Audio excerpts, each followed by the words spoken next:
Hey, what's going on, everybody? I'm excited to bring in my next guest to talk about the Miami-Virginia game. It's Jacquie Franciulli. She's a publisher at Wahoo's 24/7. It's in the 24/7 network, obviously. Jacquie, how's it going? It's been great. How are you doing? Doing well.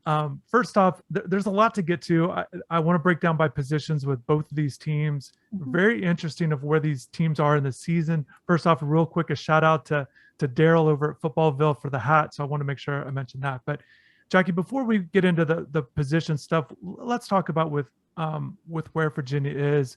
I've had a chance to watch the last three games: Illinois, North Carolina, Wake Forest. Um, Very interesting in the sense, look good against Illinois. First half against North Carolina was impressive, and then just kind of with where this team is, the last two games, dropping to 0-2 in the conference, getting beat by 20. Just an overview of kind of where this team is going into this one. What would you say about it? Yeah, when they came into this season, there were just so much hype around this team within Charlottesville. They thought that this was going to be a very big year because they brought back so many veterans, and the offense brought back so many weapons. So they said on paper this could be a very good team, and honestly, their offense is still really good.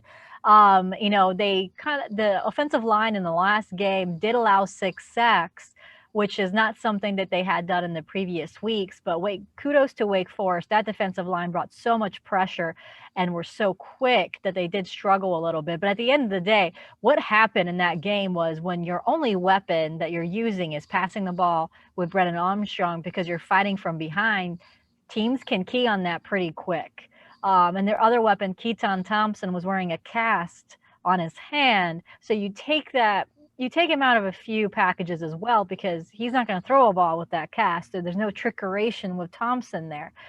So UVA is in a very interesting position and not a position they thought they would be at this point. They wanted to compete with the Coastal, and right now this team needs to figure out how they can turn around their mentality in a short week on the road against Miami. And this team has struggled against the road the last few years. So this is going to be a tough thing for them. Last Wednesday, Bronco Mendenhall said that after the North Carolina loss, emotions were everywhere, particularly on this defense, who didn't have North Carolina punt a one time at all in Chapel Hill. He said disappointment. And that was on Wednesday. You don't want your team to have that many emotions going into a next game on Friday night. You want to have everyone on the same page. They were emotional still. And the other thing was that he saw some level of urgency, but not the level that he was comfortable. This is what he said on Wednesday. So now there's even a shorter week for this defense to knock off everything that Wake Forest did to them and try to focus on Miami. So the big thing for UVA right now is they need to make sure their mindset is correct for the next game.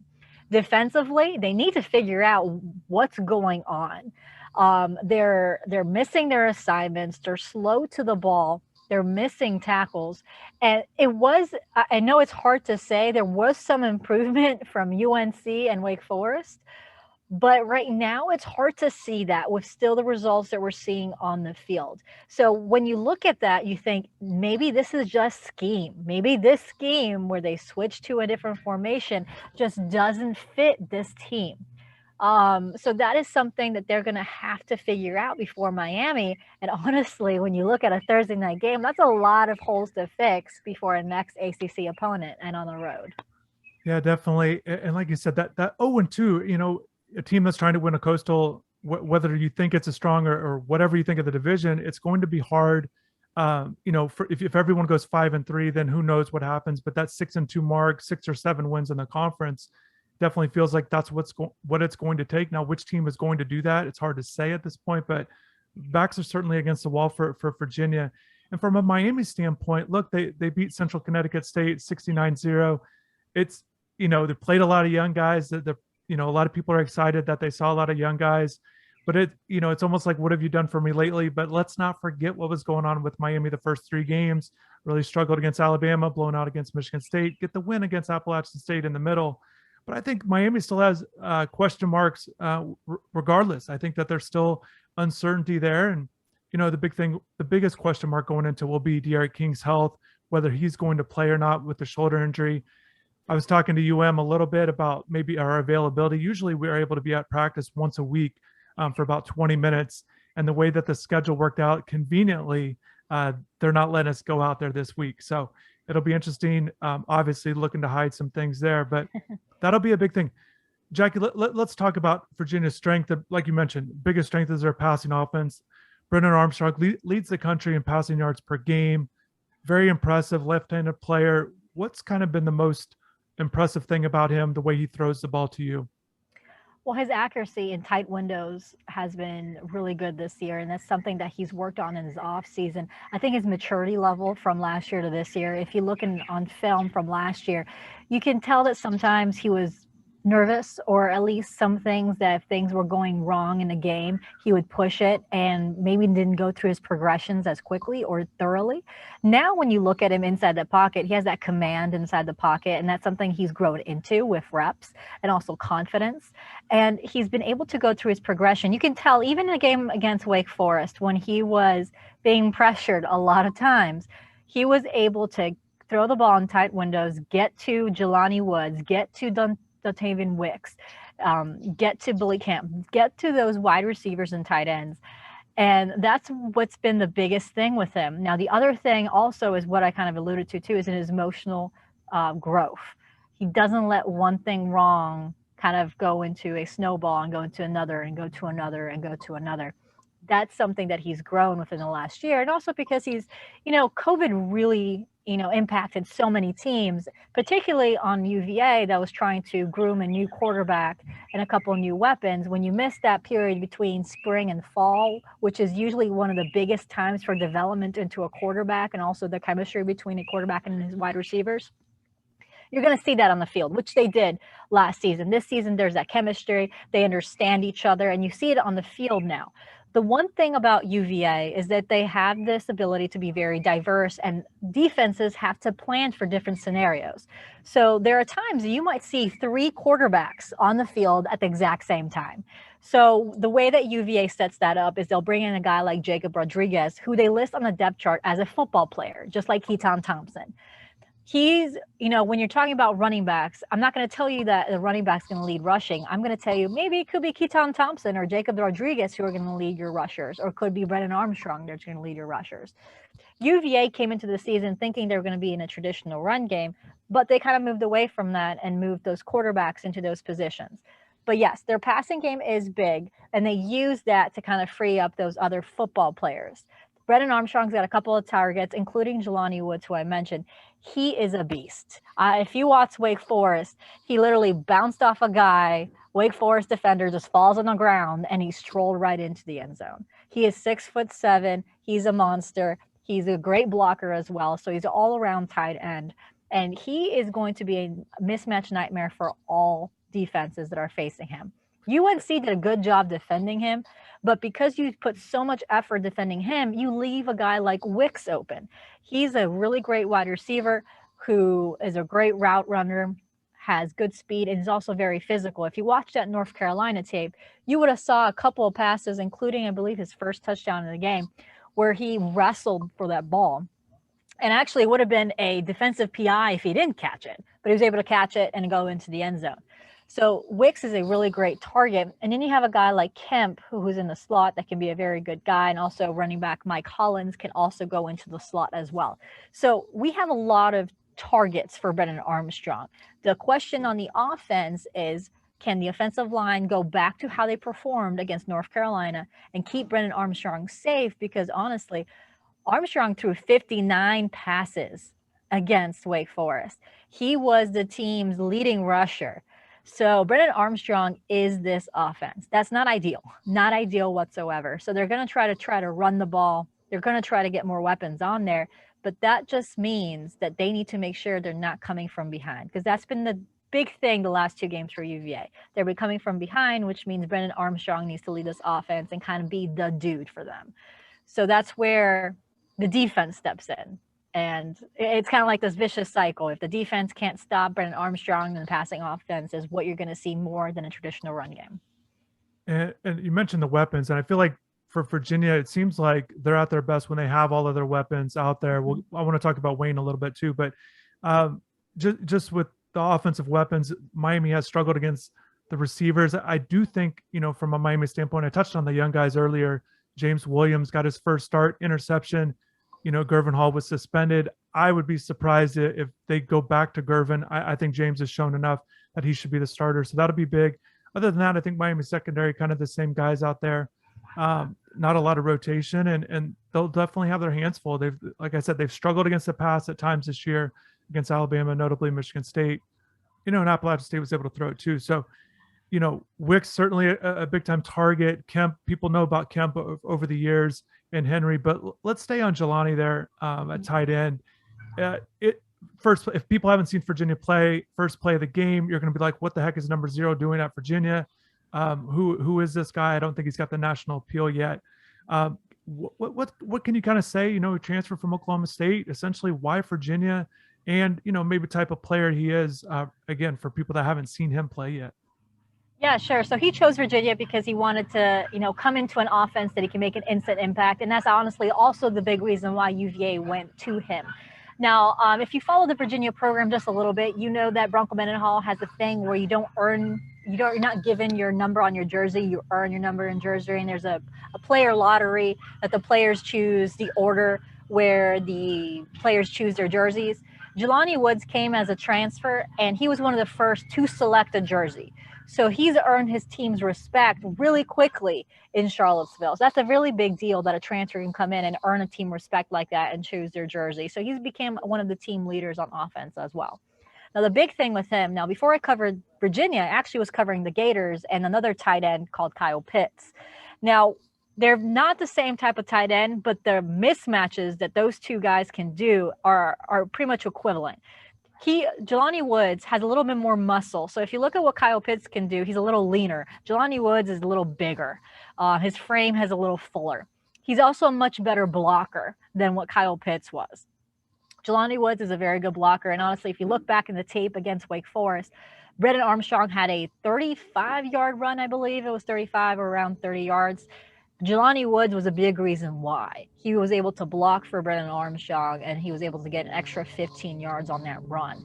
So Woods is a really good blocker. And again, with 6'7" frame, if Brennan Armstrong just throws it in that direction and Woods is around, he's going to be too quick for a linebacker, but he's also going to be too big for a secondary. So that's what Jelani Woods kind of has your defensive coordinator questioning. Who should I put on him? Because he's big, but he's not big at a detriment of his speed. He's still got good speed. He's got good hands. He's a good route runner. How do you stop a guy like him? And then you're focused so much on him, you have other options open for UVA, like Keaton Thompson. So that is the big question that if I'm Miami right now, how much resources do I put in Jelani Woods when he's on the field? Because if you put so much on him, then you open up other guys for specifically for touchdowns in the end zone or any other thing to move the ball. And certainly mismatch, it doesn't matter who he's facing, there's mismatch there. And Miami does not have big linebackers. If they're trying to guard him that way, James Williams, the guy I just mentioned, stands 6'5". Maybe they're going to bring him down and maybe eye him a little bit just from a size standpoint, athletic standpoint, to try to match up a little bit there. And again, with Virginia, they've got to have their pieces. You mentioned Keaton Thompson. I felt like it feels like when the offense is going well, he's involved with it, however many touches, however they want to get him involved.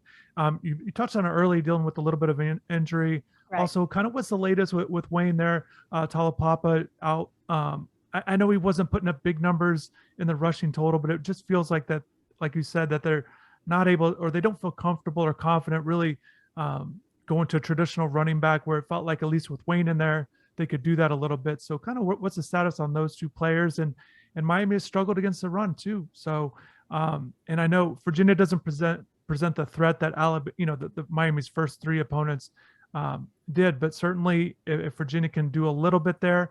And I do know, Manny Diaz has mentioned from a Miami standpoint that they feel like they're getting back to a point where they can really be a stout run defense. And certainly if they're trending in that way, this will be a game that they're able to make Virginia a little bit more one-dimensional. And if Virginia is able to sneak off some runs there, it could be, it could certainly help the Virginia offense. But yeah, well, it's kind of the latest with Keaton there and Wayne with their injury status.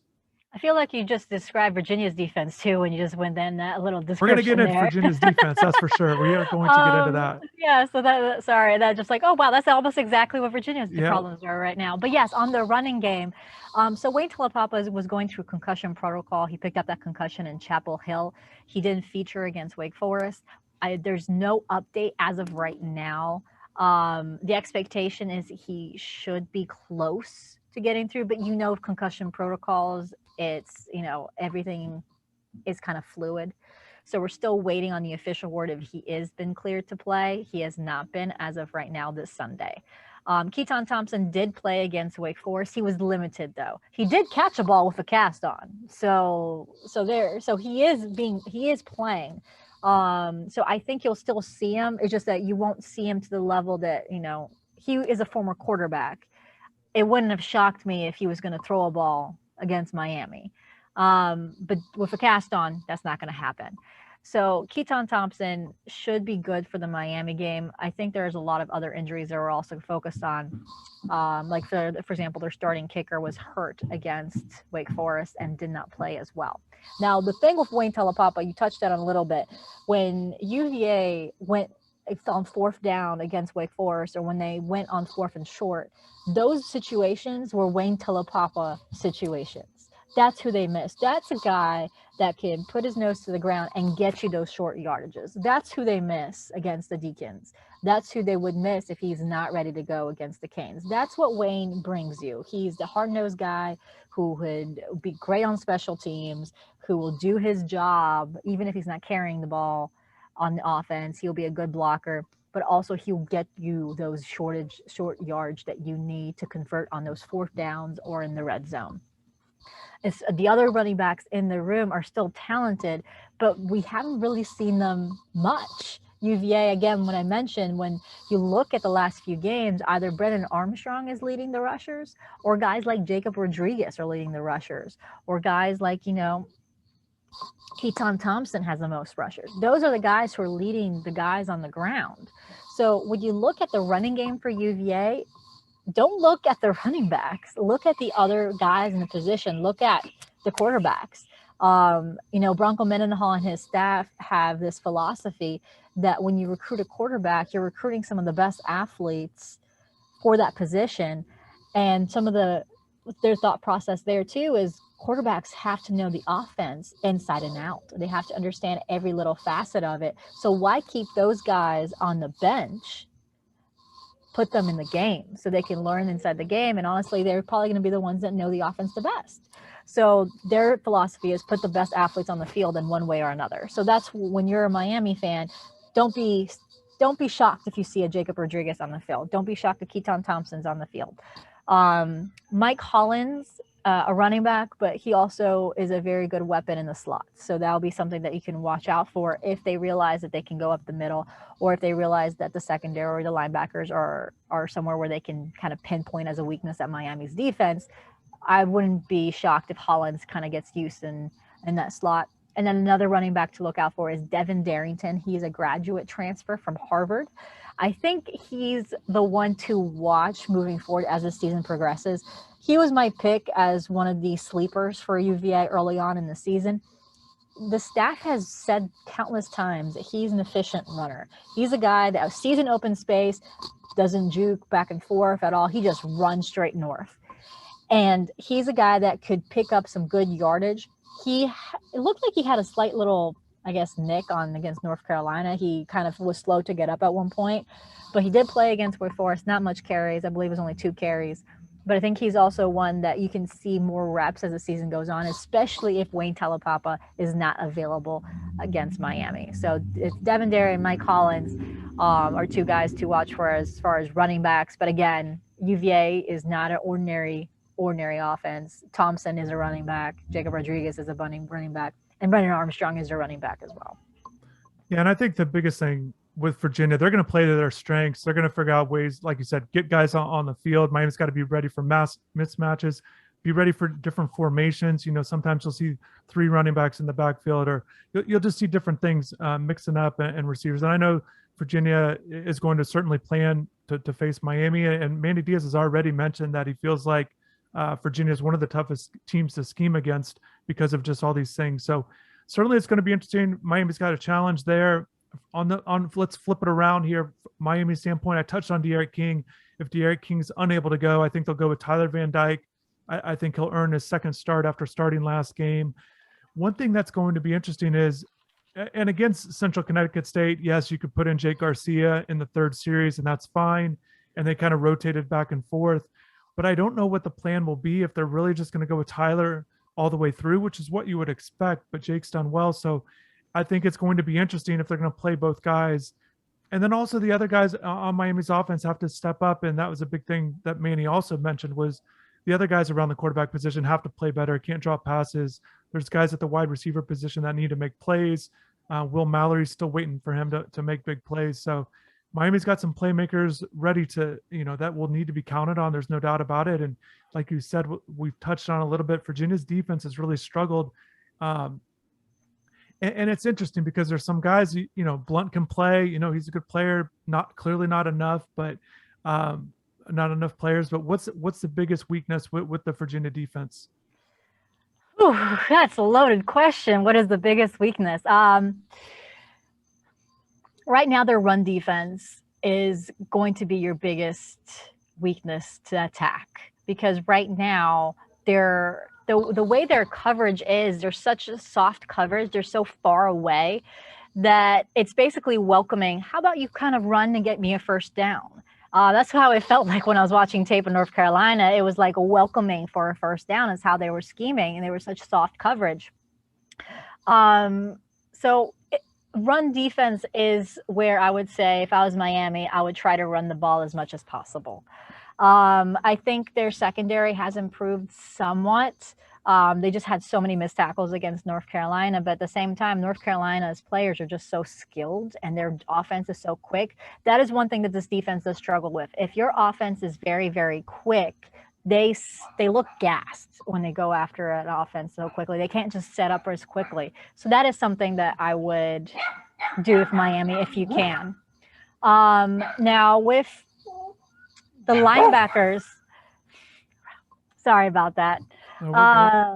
Somehow my dog managed to escape from the inside of the house.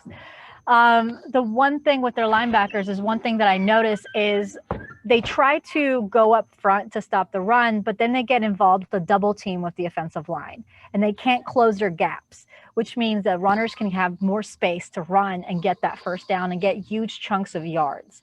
Virginia was one of the worst teams in the country last year when it comes to big plays. I think they averaged 6.8 plays of 20 yards or more last year. And when you look at Wake Forest, when you look at UNC, big plays continue to haunt Virginia's defense. And a lot of it, when you look at it, I think it is scheme. I don't know if this team has the players for what they're trying to do right now.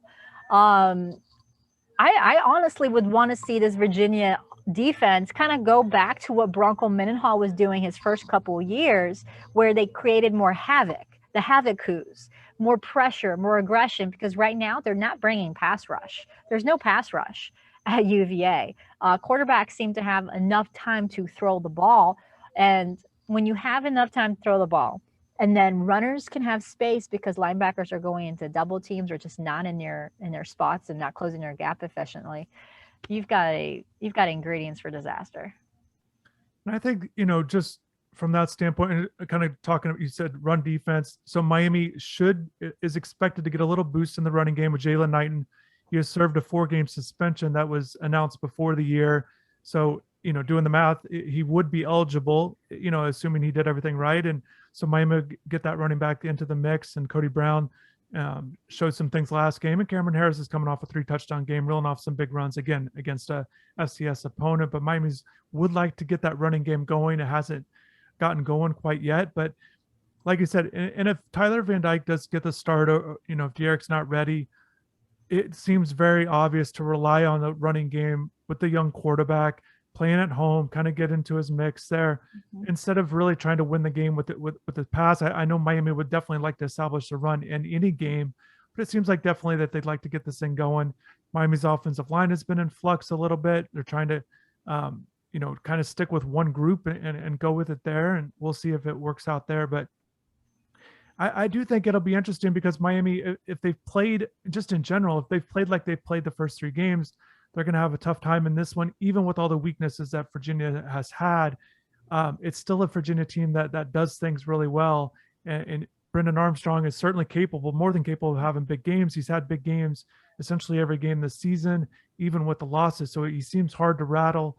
It seems hard to get off his tracks there, and Miami's offense is going to have to score some points, and Tyler's going to have to be able to, if it's Tyler, and then De'Aaron too. If De'Aaron gets in there, he's going to have to play better than he has, turning the ball over quite a bit so far, which has been uncharacteristic of him throughout his whole career. So it'll be interesting how Miami's going to attack it. And I know from a Miami standpoint, you're looking at this one, regardless of how the start of the season went, if they can just go 1-0 in the ACC, get to the bye week, and kind of regroup and plan for North Carolina, I think they'd be feeling a little bit better about themselves. But my goodness, if Miami does not come out well, if Virginia pulls this thing off on the road after coming off 2 losses, and Miami drops another loss, it's going to be very difficult for them to essentially have a good rest of the season. This feels like a very pivotal point for both teams because of where Miami's at with a couple losses, a lot of negativity, a lot of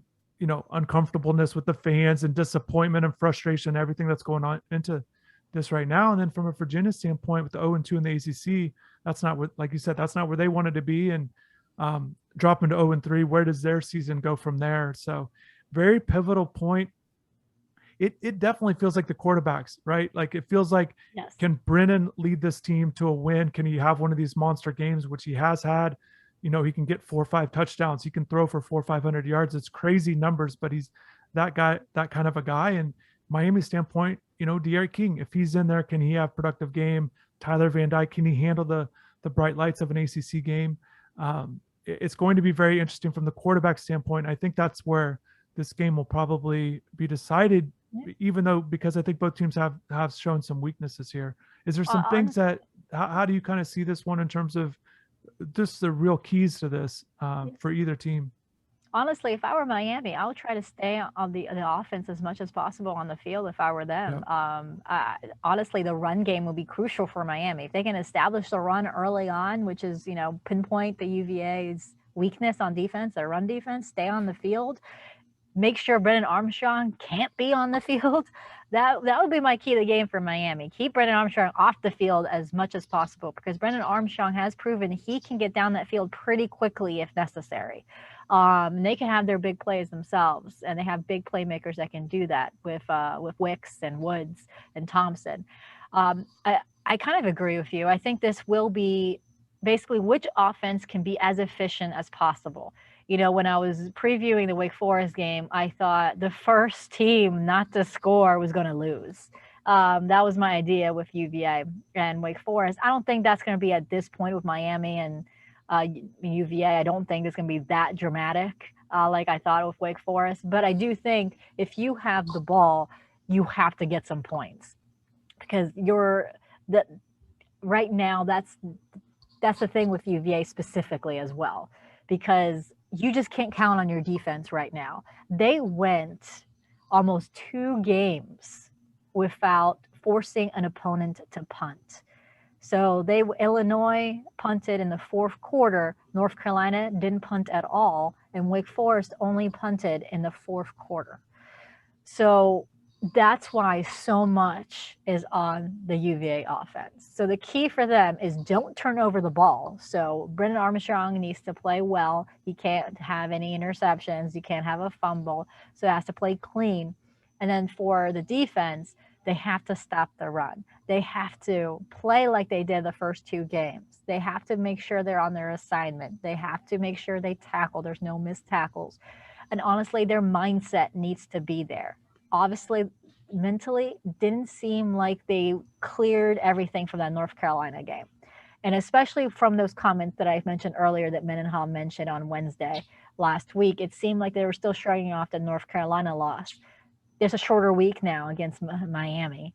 So they need to shrug off 2 losses, and they need to shrug off that Wake Forest. They need to shrug off a home loss. I think the home loss hurt them a lot more, because prior to that game last Friday night, they were 19-2 at home.